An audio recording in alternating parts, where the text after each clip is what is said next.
죽음을 상징합니다. 이 잠이라는 것은 성경에서 두 가지로 상징이 됩니다. 하나는 안식 편안히 지낸다는 상징이 있고, 하나는 죽음을 상징하고 있어요.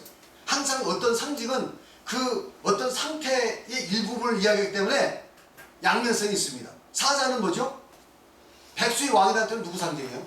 예수님의 상징이죠. 그러나 포악하다 할 때는 뭘 상징해요? 마귀 상징이에요. 그러니까 사자 한 마리를 놓고도 예수님이 상징일 때가 있고 마귀 상징일 때가 있어. 이해하시겠죠? 비둘기도 마찬가지로 비둘기가 순결하다는 측면에서는 성령을 상징이야.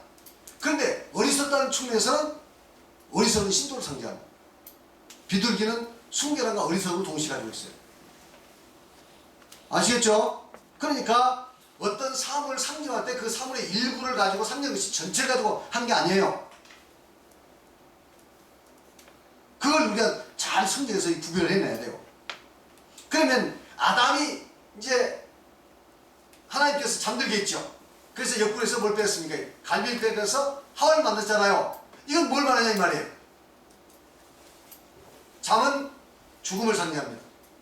그 다음에 예수께서 십자가에서 죽으심으로 그의 신부된 교회가 이 세상에 나타나게 되었습니다. 그렇습니다. 이제 예수님께서 십자가에서 죽으시니까 남편이 죽었죠. 그래서 거기에서 뭐가 나옵니까? 예수 그리스도의 죽음을 통해서 이제 그의 교회가 탄생하죠. 그의 구원받은 성도들이 탄생하죠. 할렐루야. 요한복음 19장 3절 시작. 예수께서 신 포도주를 받으신 후에 이르시되 다 이루었다 하시고 머리를 숙이시니 영원히 떠나시니라. 죽으셨죠. 데살로니가 4장 14절 시작. 우리가 예수에 죽었다가 다시 살아나심을 이르시되 이와 같이 예수 안에서 자는 자를 또 하나님이 구하게 되시리라. 예수 안에서 자는 자. 잔다는 것은 죽음을 상징하죠. 예수님께서 죽으심을 통해서 우리가 이제 다 신부된 교회가 탄생한 겁니다. 이해하시겠어요? 이해하시겠습니까? 네. 그 다음에 아담이 옆구리에서 하와가 나왔다. 그럼 왜 옆구리에서 나왔느냐? 보시겠습니다. 예수님의 허리에 창자국에서 나온 피와 물로 교회가 세워질 것을 예표합니다. 예수님께서 돌아가실 때 어디에 이 창이 꽂혔죠? 옆구리죠. 뭐 왼쪽인지 오른쪽인지 모르겠어요. 하여튼 옆구리에 창이 꽂혔습니다. 그리고 빼니까 거기서 피와 물이 흘러져 나왔다고 성경이 기록하고 있습니다. 왜 그걸 기록했을까요? 하필이면 사도들은 예수의 많은 행적 중에서 무슨 뜻이 있기 때문에 그걸 기록한 거예요. 고르고 골라서. 자, 요한복음 19장 34절 30절 시작. 그중 한 군인이 창으로 옆구리를 찌르니 곧 피와 물이 나오더라. 이를 본 자가 증언하였으니 이 증언 참이라. 그가 자기의 말하는 것이 참인 줄 알고 너희로 믿게 하리라. 피와 옆구리에 창을 찌르니까 피와 물이 흐르는데 이야기를 이 증언이 참이다. 왜 다른 사건도 많이 있는데 그것만 하필 길어놓고 이게 이 증언이 참이라고 이야기합니다. 그가 자기 하는 말이 참인 줄 알고 너희를 믿게 하리라. 믿게 한다고 이야기했습니다. 무슨 의미가 있어서 지금 옆구리에 창을 찔렀냐 이 말이에요. 그걸 기록했냐 이거죠.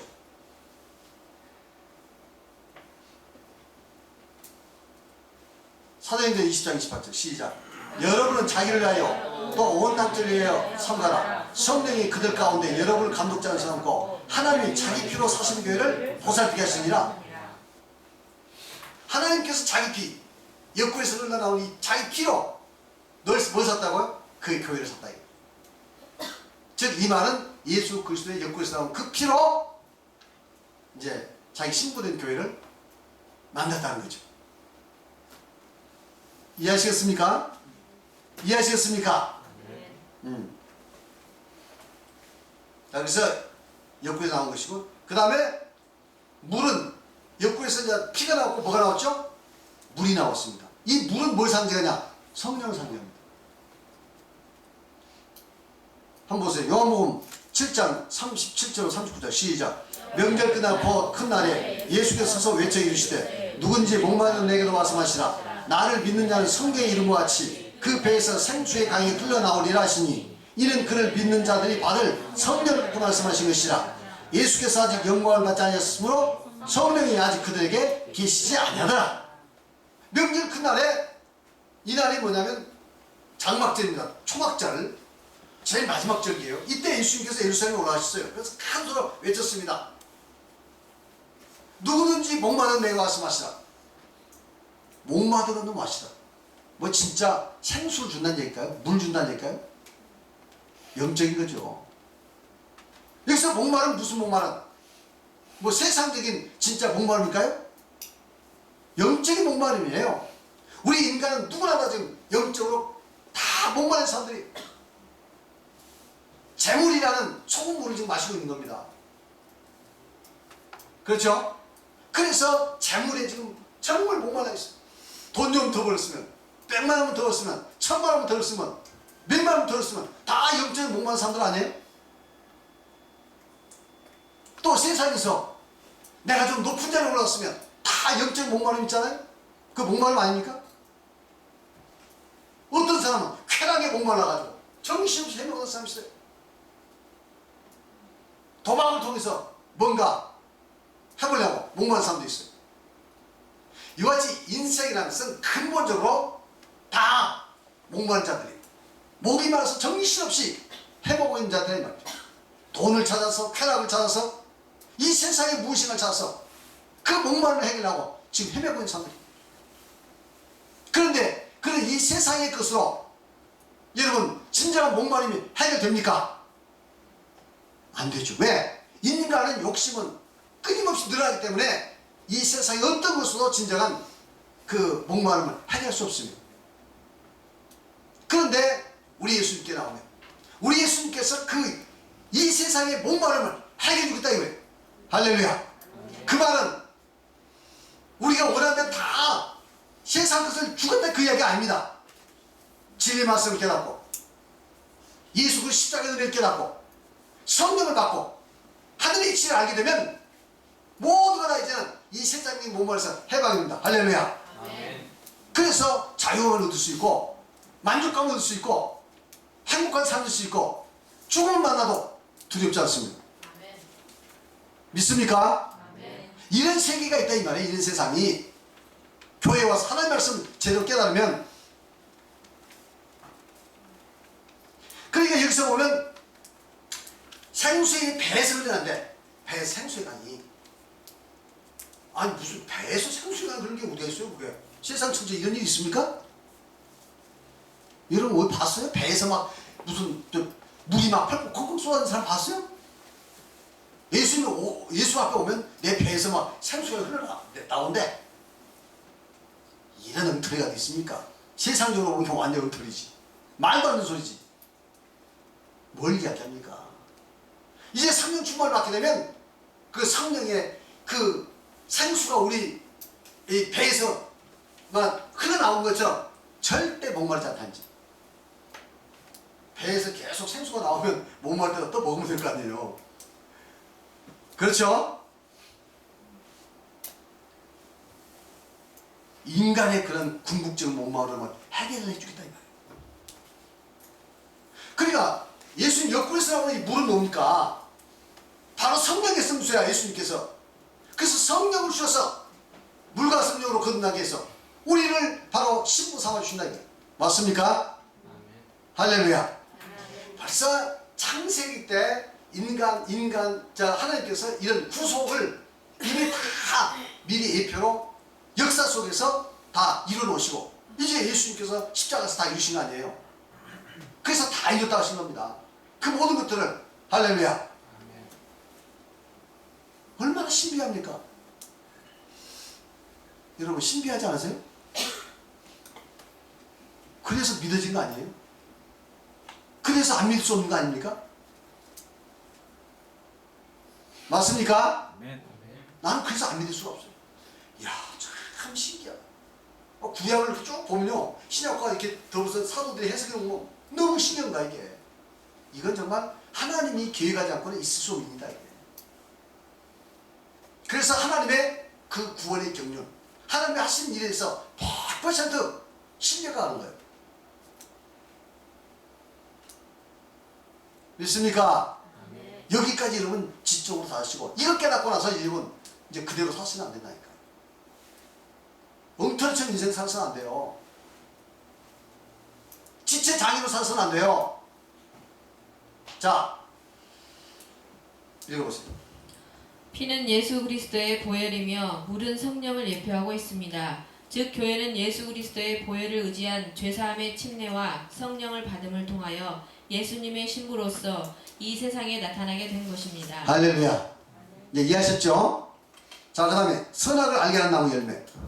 선악과는 먹는 자에게 선악을 알게 해줌과 동시에 정죄되어 죽게 되고 영원한 형벌을 가져왔습니다. 선악과는 십계명의 율법을 상징합니다. 십계명은 선악을 알게 해주는 것임과 동시에 범하면 정죄되어 심판과 형벌과 죽음을 받게 됩니다. 예, 이미 이 선악을 알게 하는 나무 열매가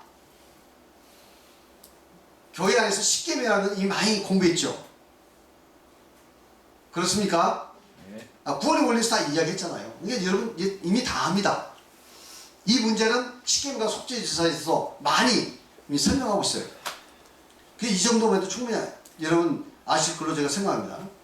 왜냐하면 선악과를 먹는 자에게는 선악을 알게 해줘요. 선악을 분별하게 하는 게 뭡니까? 십계명이죠. 우리가 완벽하게 십계명을 지키는 선한 상태에 있다면 십계명이 필요 없습니다. 계명이. 근데 우리가 범하기 때문에 이런 죄를 범했다는 걸 아는 거예요. 그 법이 있으니까 이런 법을 범했다고 아는 거예요. 아시겠죠? 그래서 선악을 분별해주는 에덴 동산에서 선악을 분별해주는 것은 선악과지만 이 영적 에덴 동산에서 선악을 분별해주는 것은 바로 십계명이다. 믿습니까? 네. 그래서 이 십계명은 이제 선악을 안겨주는 것과 동시에 범하게 되면 정죄, 심판, 형벌, 죽음을 가져오고 또 우리 여러분 그것을 깨닫게 하는 것이 바로 십계명이다. 그래서 십계명은 동시에 예수 그리스도 은혜로 향하는 은혜인과 동시에 십계명은 또 반대편은 뭐예요? 정죄자들, 범죄자들. 그죠? 은혜와 심판을 동시에 가지고 있는 이 십계명. 맞습니까? 그것을 십계명을 굳게 세우고 힘쓰기면서 예수 그리스도 앞에 나가는 얘기는 십계명은 우리에게 은혜를 가져다 주겠지만 그렇지 못하면 우리에게 정죄와 심판을 멸망을 가져온다 이 말. 믿습니까? 네. 자, 로마서 3장 19절 20절 시작. 우리가 알거니와 무릇 율법이 말하는 말은 율법 아래 있는 자들에게 말하는 것이니 이는 모든 힘을 받고 온 세상으로 하나님의 심판을 있게 하려 합니다. 그러므로 율법 행위로 그 앞에서 의롭다 하실 육체를 얻을 육체가 없나니 율법으로는 죄를 깨닫니라. 죄를 깨닫는 게 율법인데 로마서에서 말하는 율법은 무슨 율법? 십계명 율법. 로마서 5장 10절 시작. 율법에 들어온 것은 범죄를 더하게 합니다. 그러나 죄가 더한 것이 은혜가 더욱 넘쳐나니 율법이 들어온 것은 하나님께서 우리에게 율법을 주신 것은 범죄를 더하게 합니다.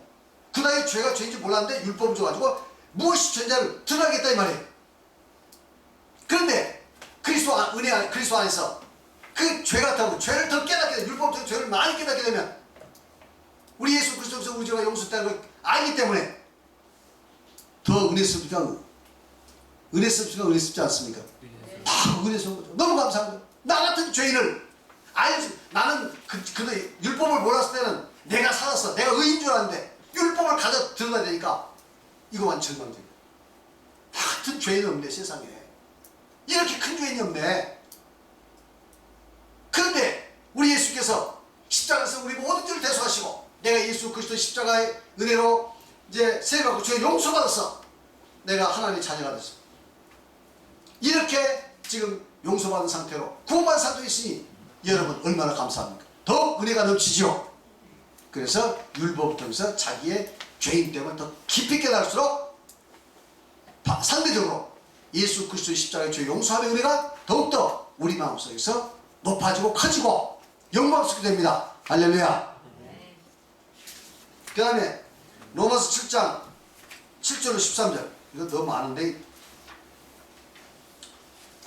읽어봅시다. 시작. 그런즉 우리가 무슨 말하려 율법이 죄냐? 그럴 수 없느니라. 율법으로 말미암되 내가 죄를 알지 못하였으니 곧 율법이 탐내지 말라 아니하였다면 내가 탐심을 알지 못하였으리라. 근데 선한 것이 내게 사망이 되느냐? 그럴 수 없느니라. 오직 죄가 죄로 드러나기 위하여 선한 그것으로 말미암아 나를 죽게 만들었으니 이는 계명으로 말미암아 죄를 심히 죄되게 하려 함이라. 율법으로는 죄를 깨닫게 한다.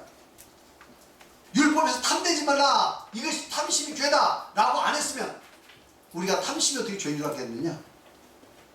세상에 있어 내 마음속에 탐심 가졌다고 해서 죄라고 합니까? 그것이 행동화 되기 전까지는 누구도 죄라고 하지 않습니다.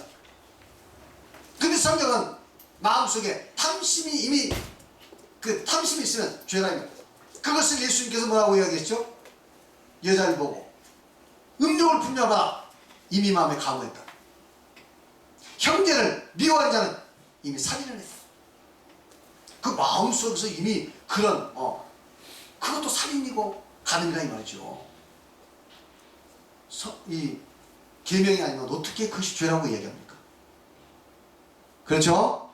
우리는 그래서 마음속에 있는 그런 이 죄악된 생각과 감정도 즉시 회개해야 합니다. 할렐루야. 그래야 마귀가 여러분 마음에 그 죄를 통해서 뿌리를 내지 않습니다. 집을 짓잖아요. 마음속에서 계속 죄악된 것들 여러분 회개치 않고 계속 두잖아요. 겉으로 안 나타나고 그러면 어느새 마귀가 들어갑니다. 거기에. 그래가지고 거기서 뭐냐면 이제 마귀가 그래서 진을 치는 거예요. 이제 자꾸 진을 치고 이제 뿌리를 내고 쓴 뿌리를 내리고 그래서 언젠가는 어떻게 이제 행동 나타나게 되어 있어요. 그때 행동을 제재해볼라요? 마음속에 있는 이 쓴 뿌리를 뽑지 말고 마귀의 경건증을 파하지 않고 두면서 외적인 행동만 규제해볼라요? 안 됩니다. 또 실패, 또 실패, 또 실패. 아시겠어요? 아시겠습니까? 그러니까 우리는 마음속에 있는 일어나는 죄악된 생각들, 감정들 그때 회개해버려야 돼. 우리는 성전을 가지고 다니니까 또 우리는 제사장이니까 맞습니까? 네. 그러면 마귀가 진을 칠 틈이 없습니다. 쓴뿌리를 내릴 그 틈이 없어요. 계속 뽑아버리니까. 저도 우리 지하동센터에 그 화단이 있는데 거기 잡초가 많이 납니다. 근데 잡초가 영하고 올라올 때는 쭉쭉쭉쭉 보면 잘 보여요. 금방. 근데 이게 이제 발행이가 막 뿌리를 많이 열면 이게 안 뽑힙니다. 위가 뚝뚝 떨어지거든? 그러면 이제 뜯어내고 나면 이제 당근 안 보여. 근데 얼마 있으면 또 무성이 올라옵니다. 그 자리에서. 뿌리까지 뽑혔는데 안 뽑히고 이제 위에만 뜯어지는 거 이게. 그런 경우가 있습니까? 없습니까? 아가씨나무도 마찬가지죠. 이거 위에만 잘라놓으면 뿌리가 아직 살아있으면 그 다음에 사방에 또 올라옵니다. 여기저기서. 그러니까 이 쓴뿌리, 성경에 나온 쓴뿌리 있잖아요. 이게 마귀가 심어놓은 겁니다. 경관진 있잖아요. 경관진을 파라고 그랬죠. 그 경관진을 누가 거기서 우리 마음속에서 그 진을 누가 칩니까? 어떤 놈이 쳐요? 마귀가. 그러니까 그걸 빨리 경관진을 깨뜨리고 쓴뿌리를 뽑아버려야 돼. 그러려면 생각 속에서 감정 속에서 나오는 그러한 죄들 즉각 회개한다 이 말이에요. 할렐루야. 그래서 우리가 이제 성령께서 우리 안에 거하시고 성령을 충만해서 성령이 열매를 맺어야지. 아름다운 열매. 할렐루야. 이것이 믿음 생활이야 이 말이에요. 근데 사람들은 그것도 모르고 그저 도덕적으로 선해지려고만 노력하는데 여러분 도덕적으로 자기 의지로 선해지려고 해서 된 게 아니에요 이게. 아시겠습니까? 하나님 말씀과 이와 같이 그 원형의 부모를 따라서 살면서 하나님을 위해 기도하고 믿음으로 살고 생명의 성령에 따라 살면 그렇게 됩니다. 아시겠죠? 자, 그 다음에 생명나무. 생명나무는 예수 그리스도와 그의 십자가를 상징합니다. 예수 그리스도는 영원한 생명을 회복하시기 위해서 이 땅에 오셨습니다. 예수 그리스도를 통해서 영생을 얻을 수 있습니다. 예수 그리스도만이 영적 에덴 동산에서 참 생명. 그럼 생명나무도 뭘 상징하냐? 예수 그리스도 십자가를 상징합니다. 아시겠죠? 야, 그러면 이럴 수가 있잖아요. 아니 뭐 아담도 예수 그리스도라더니 또 무슨 뭐 생명나무가 예수 그리스도에 그러면 에덴 동산에서 예수 그리스도가 둘이야? 여러분, 상징을 그렇게 보는 게 아니에요. 상징은, 이해하셨죠? 상징은 어떤 한 사건 속에서 여러 가지 그 모습으로 상징이 되는 거예요. 예수 그리스도가에서. 그래서 이 선악과가 십계명을 상징하면 예수 그 생명나무 뭐예요? 바로 예수 그리스도의 십자가. 그 예수 그리스도의 십자가 우리에게 어떤 생명을 주느냐? 영원한 생명을 주느냐? 여기서 거듭나게 하셔서 영원한 생명을 주시고, 지속적으로 죄사함을 주셔서 영원한 생명을 주시고, 또 생명이 떡이 되셔서 끊임없이 우리에게 생명을 그 말씀을 공급해서 우리에게 생명을 주시고. 읽어보시기 바랍니다. 1. 거듭나게 하여 생명을 주십니다. 거듭난다는 것은 다시 태어나 새 생명을 받게 되고 새로운 피조물이 된다는 뜻입니다. 예수 그리스도는 십자가의 죽으심을 통하여 믿는 자들에게 거듭나게 하셔서 영원한 생명에 동참하게 하십니다. 할렐루야. 요한복음 3장 3절로 5절이죠. 시작. 예수께서 대답해 주시되 진실로 진실로 내게 이르니 사람이 거듭나지 않으면 하나님을 볼 수 없느니라. 그래서 거듭난다는 뭐죠? 새로운 생명을 받는다 그 뜻 아닙니까? 거듭난다는 건 새 생명을 받는 뜻이 아니에요. 할렐루야. 새 생명을 받는다 이 말이에요. 그런데 니고데모가 이르되 사람이 늙으면 어떻게 날 수 있사옵나이까? 두 번째 보채에 들어갔다 날 수 있사옵나이까? 예수께서 대답하시되 진실로 진실로 내게 이르니 사람이 물과 성령 나지 않으면 하나님 나라 들어갈 수 없느니라. 물과 성령 나야 다시 태어나서 새 생명을 받고 그리고 하늘나라 영원한 생명을 안에 들어간다 이 말이죠. 이미 영원한 생명이 우리 안에 있고 나중에 우리 주님 오실 때 부활 변화돼서 영원한 하늘에 들어간다 이 말이에요. 믿습니까? 그래서 우리에게 거듭나서 영원한 생명을 주십니다. 생명나무예요. 그 다음에 두 번째, 지속적인 죄사함을 주셔서 생명을 유지하게 하십니다. 네, 지속적인 죄사함 더 있어. 읽어보세요. 십계명을 굳게 세우고 자신의 죄인됨과 깨닫게 되는 죄들과 깨닫지 못하는 죄를 예수 그리스도의 십자가 앞에 나아가 자백하고 회개하면 지속적으로 죄사함의 은혜를 누림으로 거듭나 얻어진 의와 구원을 유지할 수 있게 합니다. 죄사함이 있는 곳에 영원한 생명이 있습니다. 따라서 예수 그리스도는 생명나무십니다. 할렐루야. 이게 뭐죠? 생명의 성령. 그렇죠. 이제 다 아시네. 생명의 성령이 뭐? 그렇죠? 생명의 성령의 핵심이 뭡니까? 십자가 아닙니까? 아무리 십계명이 있어도 십자가 없으면 십계명의 소용이 있어요 없어요? 십계명은 무서운 겁니다. 모든 사람을 죽이는 거예요. 근데 십자가가 있으면 이 생명은 우리를 은혜 가운데 들어서 풍성한 은혜를 누리게 하는 겁니다. 믿습니까? 십자가가 있으므로 십계명이 우리에게 은혜가 되는 것입니다. 십자가 없으면 십계명은 우리에게 은혜가 아니고 저주입니다. 왜? 그것을 다 실천으로 옮길 수도 없는데 그걸 다 지켜야 구원 얻으니까. 그렇죠? 이해하셨습니까? 네. 자, 그 다음에 이건 됐고요. 고린도서 1장 18절 시작. 십자가의 도가 멸망한 자들에게 변한 것이요 구원을 받는 우리에게는 하나님의 능력이야. 십자가의 도가 구원을 얻으리는 하나님의 능력이라 이거. 그것이 뭡니까? 바로 생명나무 예수 그리스도 십자가죠. 그 다음에 3. 생명의 떡이 되시어 풍성한 삶을 누리게 하십니다. 하나님은 예수 그리스도를 통하여 영원한 생명을 얻게 하실 뿐만 아니라 에덴 동산에서처럼 풍성한 생명을 누리게 하시기를 원하시며 풍성한 삶을 누리는 것이 하나님께 큰 영광이 되는 그렇습니다. 것입니다. 여러분, 이제 예수 그리스도 안에서 하나님의 뜻 안에서 여러분들이 풍성한 삶, 주체할 수 없는 행복한 삶을 사는 것이 하나님께 영광되는 거예요. 할렐루야. 네. 믿습니까? 네. 믿습니까? 네. 정말 주체할 수 없어요. 하나님 감사합니다. 나를 구원해주신 하나님 감사합니다. 있어도 감사하고 없어도 감사합니다. 너무 감사합니다. 하나님. 막 주체는 그 감사하고 감격이 끌어올랐어. 우리는 원수도 용서하고 나에게 고통스러움도 용서하고 아무리 내가 어렵지도 정말 감사하고 막 이렇게 그것이 바로 진정한 하나님의 은혜를 아는 성도의 태도고 그렇게 살 때 하나님의 진정을 영원하게 합니다. 할렐루야. 아멘. 할렐루야. 아멘. 육신의 만족을 통해서 하나님께 감사하는 것은 진정 감사가 아니에요. 내 욕심을 채워주니까 하나님 감사한다는 것은 진정 감사가 아니야. 이것을 여러분들 분명히 아셔야 돼요. 그래야 영적 직접장애가 안 생깁니다.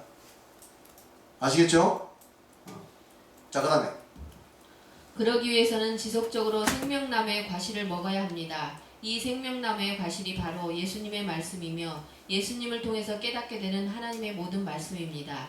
예수님은 그런 의미에서 생명의 떡입니다. 물론 성찬을 통하여 주시는 주님의 몸과 피도 성도의 영혼을 풍성하게 하는 생명의 떡이 되는 것입니다. 예, 모든 하나님 말씀은 예수 그리스도를 통하지 않으면 진정한 말씀이 아닙니다. 맞습니까? 맞습니까? 네. 구약이 아무리 좋은 하나님의 말씀이 있어도 예수 그리스도를 통하지 않으면 그것은 우리를 죽이는 정죄법입니다. 그래요, 안 그래요? 네. 그러니까 예수 그리스도를 통해서만이 하나님의 모든 말씀이, 예수님이 주신 모든 말씀이 그것이 나에게 생명의 양식이 되는 거예요. 아무리 도덕적으로 좋은 말씀을 준다고 해서 그 생명의 양식이 아닙니다. 우리의 도덕적 양식은 될 수 있어요.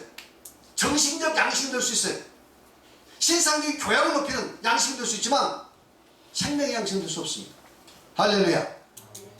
이것을 여러분 분명히 아셔야 돼요. 그래서 바울 사도가 고백하기로 나는 그리스도와 그리스도의 십자가 외에는 알지 않고 작정이 있다. 이 세상에서 십자가의 도가 가장 고상한 것이다. 세상 사람들이 누가 십자가의 도가 고상하다고 이야기합니까? 그래 바울 사도는 그걸 깨닫는 거예요. 그래서 이 세상의 모든 지식과 이 세상의 모든 말씀들은 예수 그리스도의 십자가를 통할 때만이 그것이 참된 양식이 됩니다. 생명 양식이 돼요. 믿습니까? 그래서 예수 그리스도는 진정한 생명의 양식이에요. 믿습니까? 네. 이루었습니다.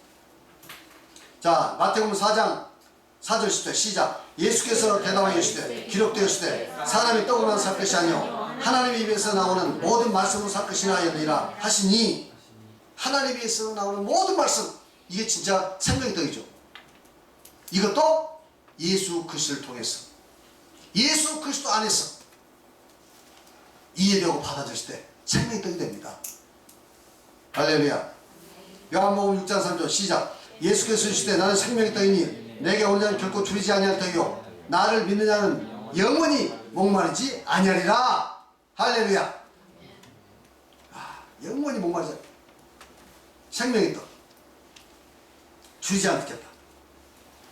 이러한 예수님의 생명의 떡을 이제는 교회 와서 받습니다. 지금도 여러분 받고 있습니까? 정말 지금은 대단한 떡을 받고 있습니다.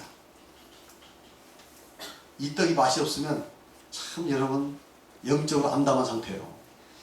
이 떡이 정말 맛있으면 여러분 지금 영적으로 속속 성장하고 있습니다. 할렐루야.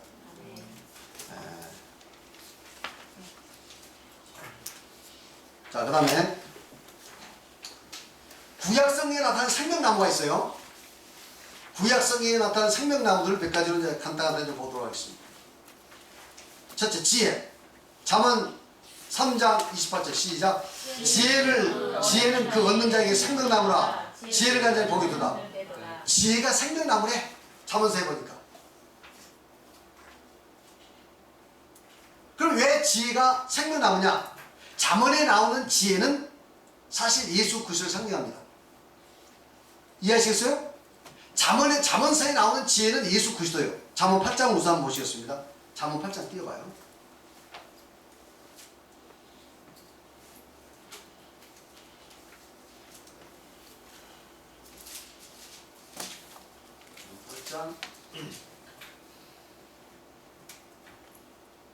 잠언 8장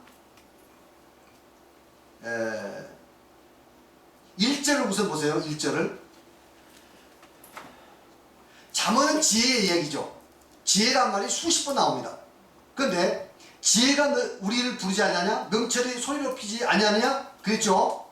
그러면서 11절 보세요. 11절 시작. 대저 지혜는 진주보다 나음으로 원하는 모든 것에 이에 비할 수 없습니다. 지혜는 진주보다 낫다. 무엇보다 더 좋은 거다 이 말이에요. 지혜가. 그 다음에 그래서 17절 시작. 자, 나를 사랑하는 자들이 나의 사랑을 입으며 나를 간절히 찬송하는 걸 뜻이야. 만약 지혜를 사랑하는 자들이 지혜의 사랑을 받고 지혜를 간절히 찾는 자들이 그 지혜를 만난다, 그렇게 이야기했어요. 그 다음에 22절.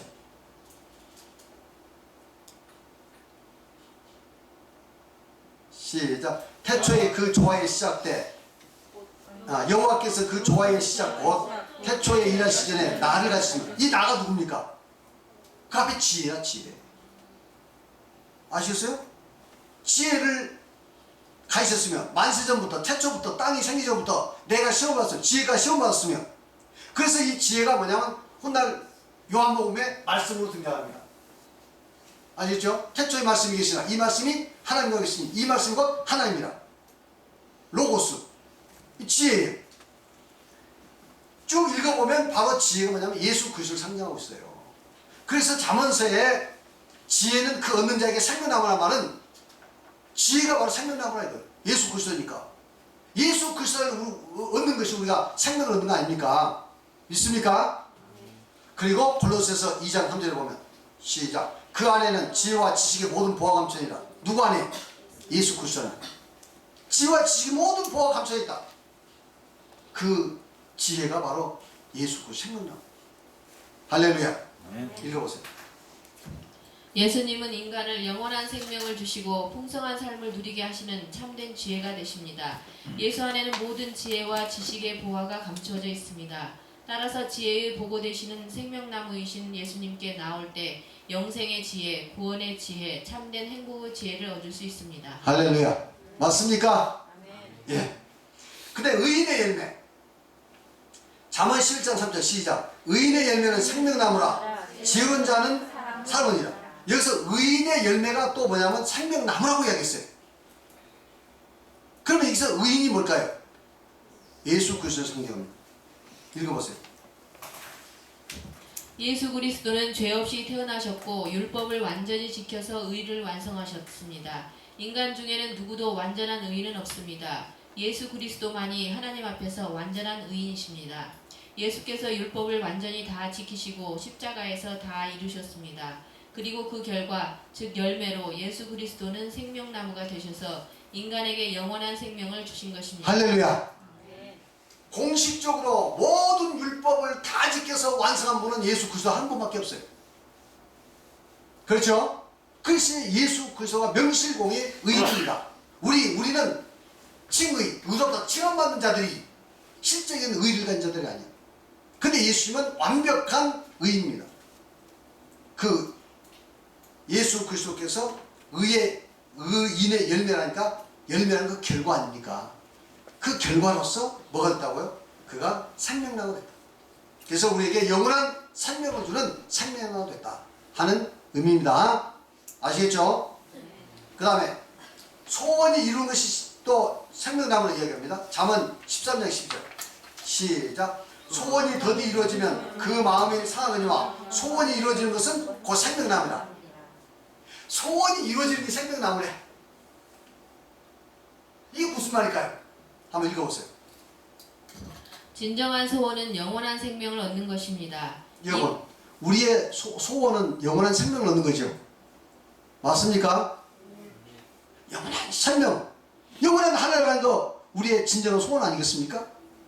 그걸 알든지 뭐든지 그것이 믿는 자의 최고의 소망입니다. 소원. 읽어보세요. 이보다 크고 절박한 소원은 없습니다. 할렐루야. 이보다 더 절박한 건 없어요. 세상에 여러분 당장은 코앞에는 물질적인 게 중요하고 세상 것이 중요하지만 그 영원한 삶 속에서 본다면 우리 인간에게 가장 중요한 것은 바로 구원받는 것, 영원한 생명을 얻는 것, 하늘나라는 것. 믿습니까? 믿습니까? 이것이 가장 중요한 거예요.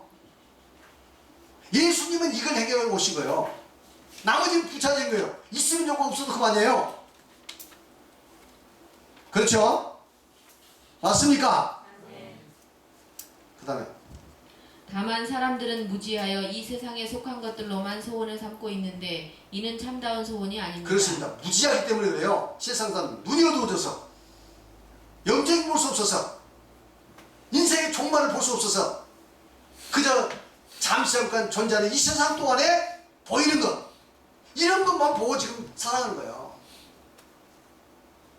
여러분도 그런 어리선자가 되지 않길 바랍니다. 자, 계속해서.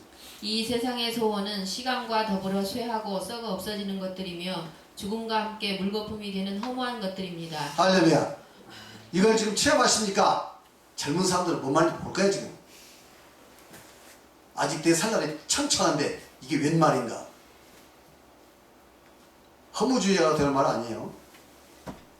허무를 알아야 진정한 가장 높은 곳에 충만을 경험할 수 있습니다. 아시겠죠? 우리는 대책 없는 허무주의가 아니에요. 허무를 통해서 더 영광스러운 곳으로 나아갈 수 있는 허무를 하는 낙관주의자예요. 할렐루야. 아멘. 네. 읽어보세요.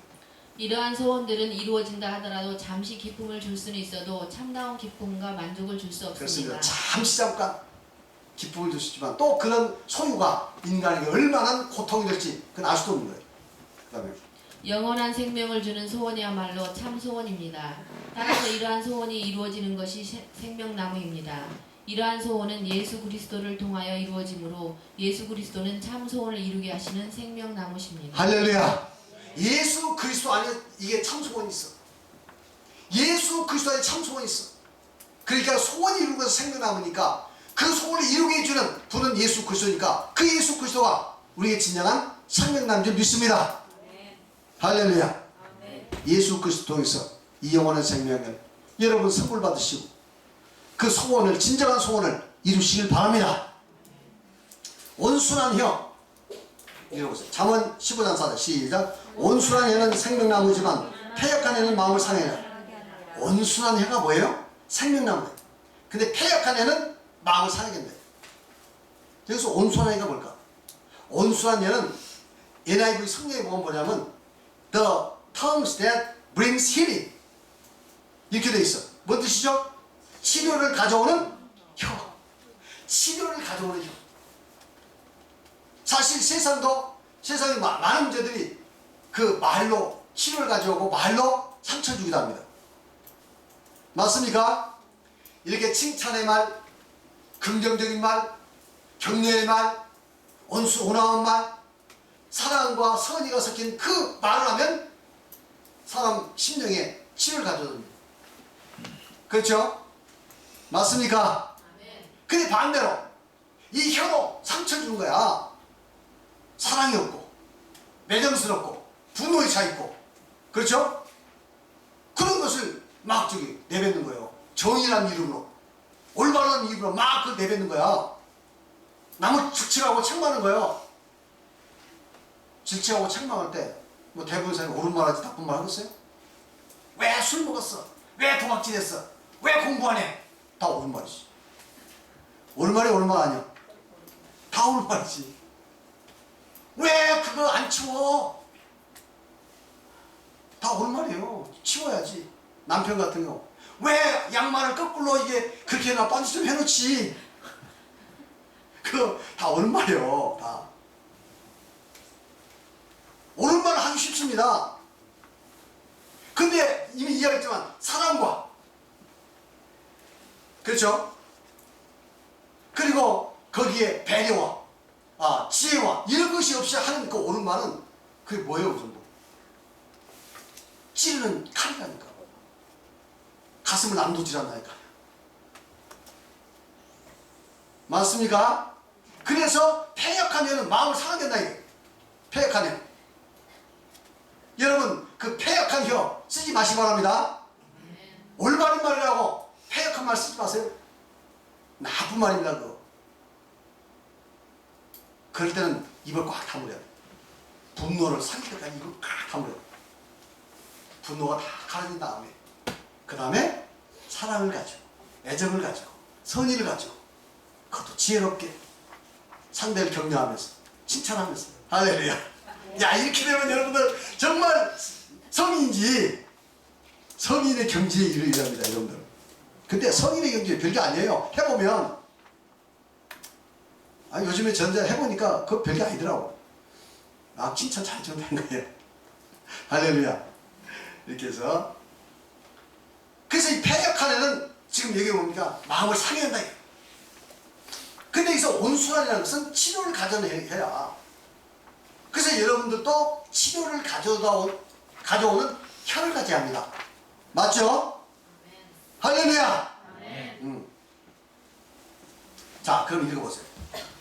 온순한 혀는 NIV 영어 성경에는 치료를 가져오는 혀라고 번역되어 있습니다. 혀가 치료를 한다는 것입니다. 혀는 말을 하는 기관입니다. 따라서 혀는 말씀을 상징합니다. 하나님의 말씀은 치료하는 역사를 가져옵니다. 성경은 하나님은 치료하는 여호와라고 하십니다. 하나님도 치료하는 여호와죠. 하나님도 말씀으로 치료하시지. 하나님 말씀으로 치료하시잖아요. 우리 영혼을, 우리의 삶을 말씀으로 치료하신다 이 말이에요. 하나님께서. 읽어보세요.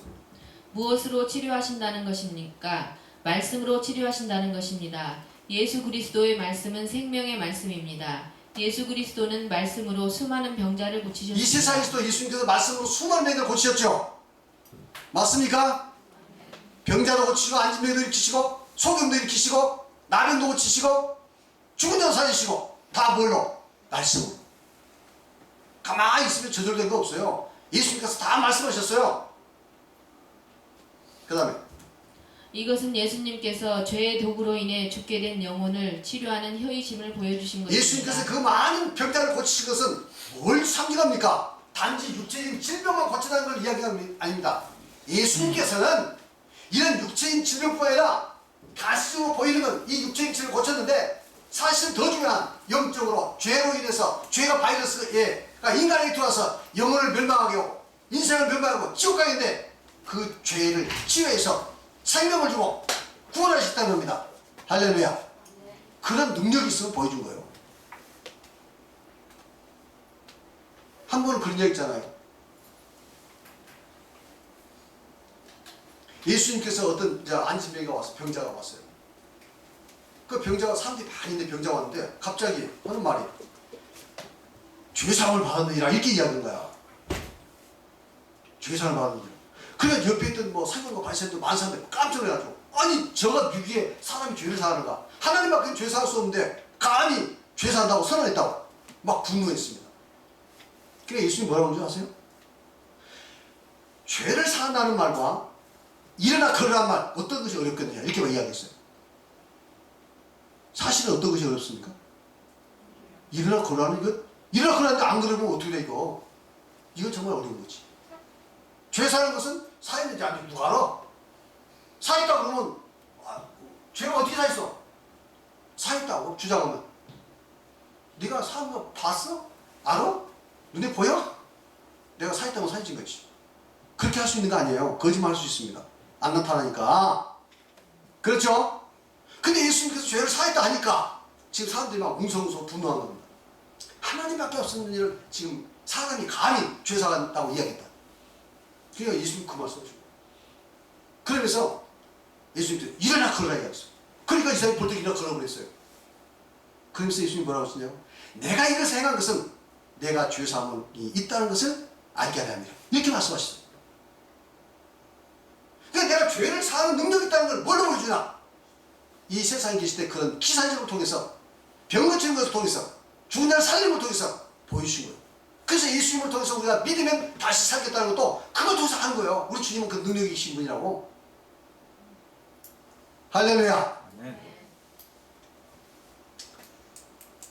네, 읽어보세요. 다 읽었어요. 다 읽었어요. 그래서 우리 예수님은 바로 무슨 혀? 치료하는 혀를 가지고 있어요. 예수님의 말씀을 통해서 하나님의 말씀을 통해서 병자를 고치셨고 그리고 이제는 예수님이 나온 자에게 우리 모든 죄를 해결해서 영혼의 질병을 해결해 주시고 우리하고는 구원받게 해주시고 영원한 천국에 가게 계신다 이 말이에요. 믿습니까? 아멘. 이게 바로 예수님이 치료하는 혀시기 때문에 생명이 나옵니다. 아시겠습니까? 맞습니까? 그래서 구약 성경에 이 생명나무라고 나와 있는 이 내용들은 다 예수 그리스도에 관한 이야기를 말씀하고 있고, 그렇죠? 에덴 동산에서의 그 생명나무는 바로 예수 그리스도 십자가를 이야기하는 것을 이해하시기 바랍니다. 자, 그 다음에 잠깐 한 10분 쉬었다가 이제 마지막 시간 마치겠습니다. 너무 수고하십니다.